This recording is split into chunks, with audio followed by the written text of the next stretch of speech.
Hello, everyone. My name is Carl Lawrence Cervantes. I am a psychologist and a researcher specializing in the field of Psikologiyang Pilipino. So I'm so happy to be in this wonderful field. It's very, very exciting, and it's so incredibly relevant to the Filipinos today, as it has always been for the past decades. And I'm blessed today to be with a good friend, Bernz. Hello.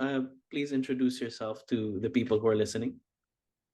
Carl, thanks for having me on your wonderful show. This is a very much needed topic. Hello po sa inyo. Do you call your audience a particular way, mga Uh, ka something? wala naman. Mga kaibigan, mga mahal kong kapatid, mga ganyan. I don't know. I, Okay, I mga don't really have kapatid. yeah, pwede naman. Yeah. Anyway, Yeah. so Mhm. thanks for having me. I'm so excited to have this conversation, this dialogue with you. My name is Bernz Caasi. I was a non-Catholic Protestant before. I told my mom to burn the statues of the saints because I did not understand Mm. Catholicism at that point. And until now, no, it's a continuous journey to understand it. And when I became a Catholic, I became a Catholic speaker. And now I am the head of a meditation app that everyone can use. It's called Hollow. So around the world, we have 10 Mm. million downloads. In the Philippines, Carl, we have 2 million people who have downloaded our app. And people use our app if they're having trouble sleeping. We have Bible stories or sleep stories that they can sleep with or listen to. We have mental health content for those who are struggling with healing wounds. We have Mm. collections on addressing trauma given by experts in psychiatry and psychology. Of course, all of these on a faith-based perspective, but a lot of our users are also coming from different faith backgrounds or no faith at all. So that's what Mm. I do. That's my full-time work. I head the app in the Philippines. We produce daily content in different languages. My task is to make sure that there's Filipino content in the app. You Mm. can download it for free through hollow.com/ph. And on top of that, I'm also a financial consultant and I have my own podcast, Carl. It's called Yeah. Unboxing Yes. Yes. Catholicism. If your audience would like to know more about the faith, give it a chance, and how to look for those who have the faith already, the Catholic faith. If you want to learn how to defend the faith clearly without being preachy, our podcast is the way to go. Mm. It's Unboxing Catholicism. We're on Spotify, Google Podcasts, YouTube, wherever you get your favorite audio shows, like the show of Carl. Wow. Okay. Well, thank you for that introduction. So as people already know from however I describe this podcast, we Yes, will be discussing Catholicism and in the context of Filipino culture. And me for sure. as a Filipino psychologist, also as a researcher in Psikologiyang Pilipino, I recognize that there is a lot of pain uh with with the topic of Catholicism. Every time na binibring up ko ito with people, it almost always strikes some kind of inner pain that has been passed on through generations, and Right, it's hard to ignore this pain all the time because it's yes, something that we do have to face. And as we were talking earlier, a wound can only heal if we treat it properly, and sometimes that for would sure. sting. That will sting, diba? But I'm so happy to have you on this podcast. We met each other through Opus Dei, I think. But before that, kasi nag-apply ako sa school School, ninyo, no, from yes. before, and that Mm-hmm. was really interesting. And I really like your approach because you do not. Totoo yung sinabi mo, it's not preachy at all, and I love how you just share perspectives. And as you mentioned, also the way that we will approach this topic uh, is with, I hope, grace, but also with reality. And For sure. I'm here not to take particular sides, but Yeah. I will have to bring up these really hard and painful realities that a lot of our ancestors have been through, and a lot of people still experience today with Yeah. how people of the church have been treating them, especially with Yes. people of different identities. And the work that I do, that we do with the people is called decolonization, which is removing foreign ideas so that we can recover what's innate yung Mm. indigenous of what's indigenous.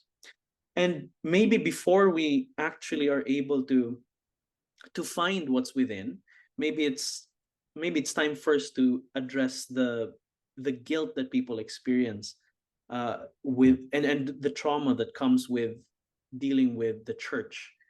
I wonder, you mentioned earlier that you were burning saints, and then you were totally against Catholicism before. Can you tell me more about this history?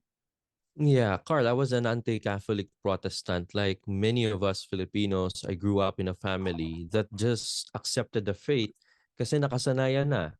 Ito Mm, yung kinalakihan mo, no? I was baptized, I was born and baptized as a Catholic.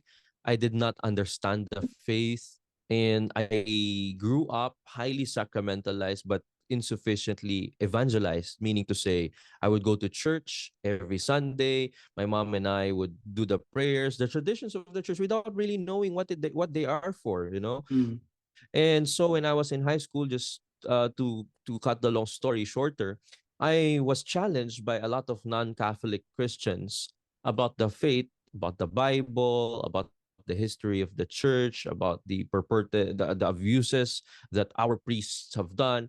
And mm, that led me to have a journey going out of the Catholic Church. And I was really sure that Jesus, of course, I am a deist. I believe in God. No, I am a believer. I thought that Jesus did not want anyone to become a Catholic mm, because the Catholic has oppressed the poor or people from different yeah. countries, including our country. I was told before that Catholicism invented a lot of things that were not there in the Bible, added things to the scriptures, stuff like those. For those who are in evangelical background, I do not mean to offend you. No, I will just share my perspective in my story. And so that was it. I had a lot of misconceptions about the Catholic faith, and I was so sure about these misconceptions, Carl.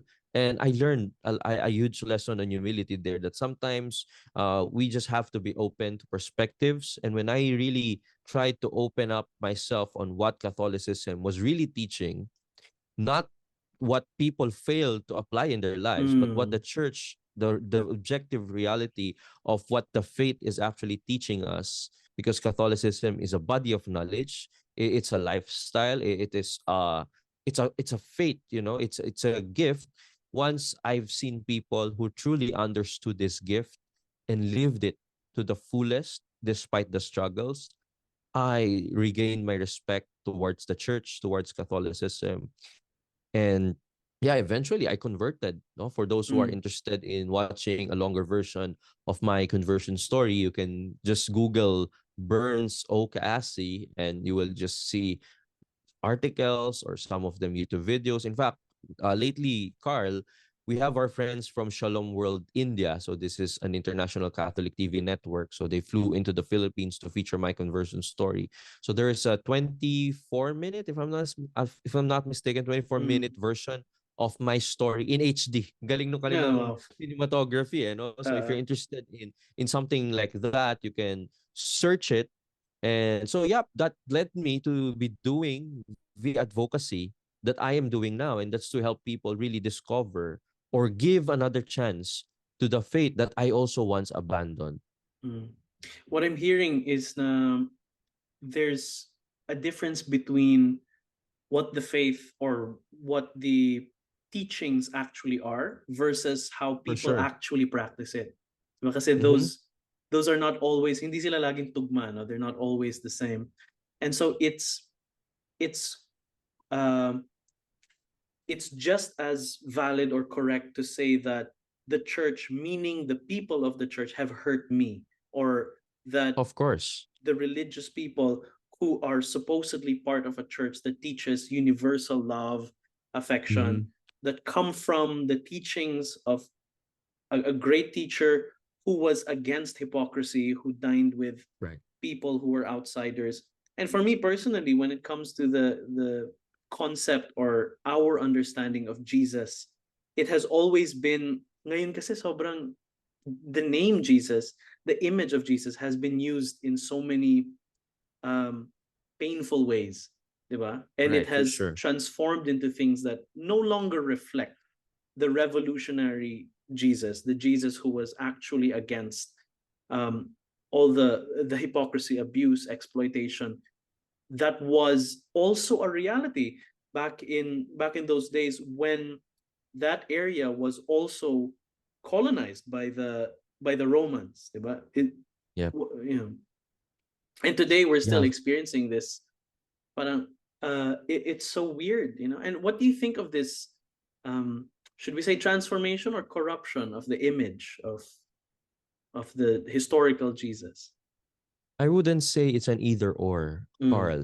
The thing with reality is it's not as a simple A or B. It can be an and both. There shouldn't be a false dichotomy there. The transformation and the corruption of the image of Jesus throughout the years and to different, locations in the world, different cultures, is a human reality that we have to face. And it is a reality that is happening because man is free. We have freedom. Of course, no, in psychology, you also study about the concept of kalayaan, okay, kalooban, all of these things in Filipino psychology. So man is free because of our freedom. We can always deviate from what is the objective truth that a particular belief system is teaching. In this case, we're talking about Catholicism, but the same can be said to other faith beliefs that we have in the country. So you could say that there could be some corruption, or there are really corruption or deterioration and transformation in a way a group of people will view a particular faith or belief system, in this case Catholicism. So yeah, and you know what, you mentioned something that really struck me, and it's the wound, no, it's the pain that a lot of people have when it comes to hearing the word Jesus or hearing the word religion, Catholicism, or God. And since this is a dialogue also, Carl, I want to learn from you about these pains. Of course, we want to help people start a path of healing. But from where I'm coming from, I think a path of healing can only begin if we know where the pain is right. coming from. We are not offering quick fix solutions, but Yeah, of of course, we course. want to hear and really value where they're coming from. It's really important for us to identify the problem. We can't offer medicine without identifying what the illness is or what the sickness is. We can't say For that we sure. can treat something without knowing what it is first. So there are of course a lot of issues, no, especially dito sa Pilipinas. Even here we have issues surrounding the LGBTQ plus community. We have issues surrounding the issues of reproductive health. We have issues surrounding um, uh, divorce. You know, all these very important social political issues are also by themselves not different topics of conversation. But for our Yeah. particular conversation, I think we can go into the root of this historical pain, no, which is that Mm. when we were colonized by the Spaniards years ago, we had our own spirituality, we had our own belief system that was demonized. For our conversation, I think it's important to discuss the really deep generational trauma that we have experienced, that when the Spanish came here to colonize us, we did have our own, local spirituality. We had our local practices as a multi-ethnic archipelago of 7,000 islands. We had our own. We had different systems that were demonized. Our artifacts were destroyed. Our practices were set to the side. They were called pagan and then moved away. Tapos madami sa atin, a lot of our spiritual leaders, the babaylan, have been persecuted as well. And a lot of Filipinos, even in those days when the churches popped up around the country, and then, syempre, babalikan natin si Jose Rizal with the stories of the Mm-hmm. corrupt friars Of immortalized in course. his novel Noli Me Tangere and El Filibusterismo. So I think those are important things to discuss siguro, and For until sure. today, but we can start there muna and then we can move on towards our modern day. And I know this is a mammoth task, but maybe if maybe we can start there. No, that's a good starting point. So what do you think of this? Yeah, I love the way this whole thing is being framed for our audience, because this is such an important conversation. And in case people are not aware, the Pope Francis, has been at the forefront of really fighting for the rights of indigenous people. In fact, he wrote a very long apostolic exhortation. When you say apostolic exhortation, so the Pope is a Pope of listening. I don't know how much your audience know about Pope Francis, but let me just give some quick bites of information. So he became Pope in 2013, if I'm not mistaken. And since then, he has been shaking the church from within, and this is what I was saying earlier. What does the church teach versus how do people apply what the Mm, church is teaching? And I could say that the Pope has been very revolutionary, if not radical, in his application of the real teachings of the Catholic Church, compared to what we could say the ideas of what the church is teaching. So, okay, let me go back to the issue of demonizing the teachings of or pagan practices. In the document that the Pope published, I forgot when he published it, but the name of the document is Querida Amazonia. mm, Perhaps you can put a link in your show notes yeah. description so that people can read summaries of it. The Pope called for various meetings on how to protect the culture and the nature of the Amazonian region, which, as we know, have been heavily colonized as well, like the Philippines. Mm, So the Amazon region, we see here the native religions, all the pagan, quote unquote, pagan practices that have been there for so long, etc. Of course, it's a good thing that they also received the Christian faith, but that came with some unintended consequences that, of course, the church did not want to have, but nonetheless, it happened. Certain abuses, and then it evolved into political manipulation, the natural resources being exploited. And what the Pope mm, in the church is saying is we are being called for dialogue and a mutual enrichment, between Catholicism and indigenous beliefs, rather than merely condemning or demonizing those local practices. For sure, there are differences in the way Catholicism, there are differences in the practices of the Catholic faith vis-a-vis the practices of the native indigenous faith of peoples. But what the Pope is trying to tell us and trying to remind us, and by the way, Carl, this is not a new teaching. This has been the teaching for so long, from mm, the very start of the church, it has been the teaching that we have to be in dialogue with the culture. And what this means is take from the local culture what is common and start evangelization from there. No, I'll mm, give you an example. During the early years, no, I took some in my community. You mentioned it earlier. It's called Opus Dei. We have some formation in Catholic history in the Philippines, or the church history in the Philippines. mm. And I don't remember the exact book. Perhaps I could get back to you on Yeah, that. yeah. But I've read an excerpt on accounts of first sets of missionaries that came to the Philippines. They did not really demonize the fate Mm, of people. The first sets of missionaries that came over, what they did was they had to learn the language that Filipinos spoke. They did not force the Filipinos to speak Castilla or Spanish. What they were trying to do is to teach the faith by integrating it, in the local customs and traditions of the people. And somehow you would still see traces of this, Carl. As you mentioned earlier, or perhaps in another conversation with me, there have been a lot of instances in Filipino culture where we witness what we call the phenomenon of syncretism. And that is the mixing of Catholicism with the local beliefs and tradition. No, so unfortunately, there are a lot of people, even from the church, who can be very insensitive when it comes to local beliefs and practices. And the way they would present the faith is position it as something that demonizes the local identities and customs of people. But I think the Pope is renewing our invitation and renewing in us the invitation to learn how to share and propose, not impose, to propose the Catholic faith in a way that is more palatable to people. knowing that we are all in a journey.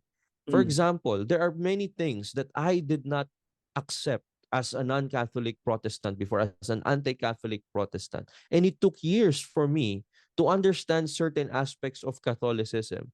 Because I am a human being, as a psychologist, this, Carl, Mm. that our mind is plastic, malleable. It is not static, it's dynamic, it grows in its understanding over time. And there are many teachings of the faith that can be learned if we are more patient, and if the one teaching us is also more patient in starting where we are. Unfortunately, may mga iba na they would want to mix the sword and the cross. Hindi ka maniniwala, mamamatay ka. Hindi ka maniniwala, ganito Mm. ka, demonyo ka. So Right. that's something that we want to depart from, because as I mentioned in the beginning, that is not defending the faith clearly without being preachy.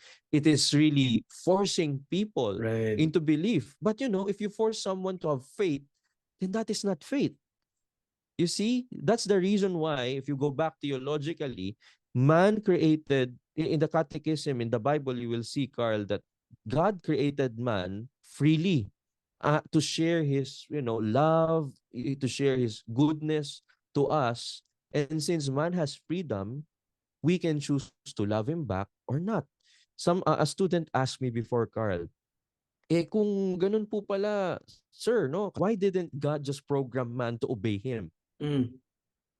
Kapag naka-program tayo to obey God, there's no possibility in us uh, trying to choose something that is against God, or to not choose God at all. Then that is not faith, and that is not love. What I'm Mm. going through, I want to go back to the original question. We have to recognize that there are people in the church that have used their gift of freedom in a very wrong way, making people felt isolated, demonized, and at the same time rejected. And that is something that we should and we cannot deny. And that is something that the church has apologized time and again. And as a member of the church, I apologize to your audience if they have felt that they were not listened to, that they are in pain, that they were forced to do certain things in the name of religion. So I Mm. know it's something painful. I know it will take some time, but it's good that a dialogue has opened, and this is an opportunity to learn from one another.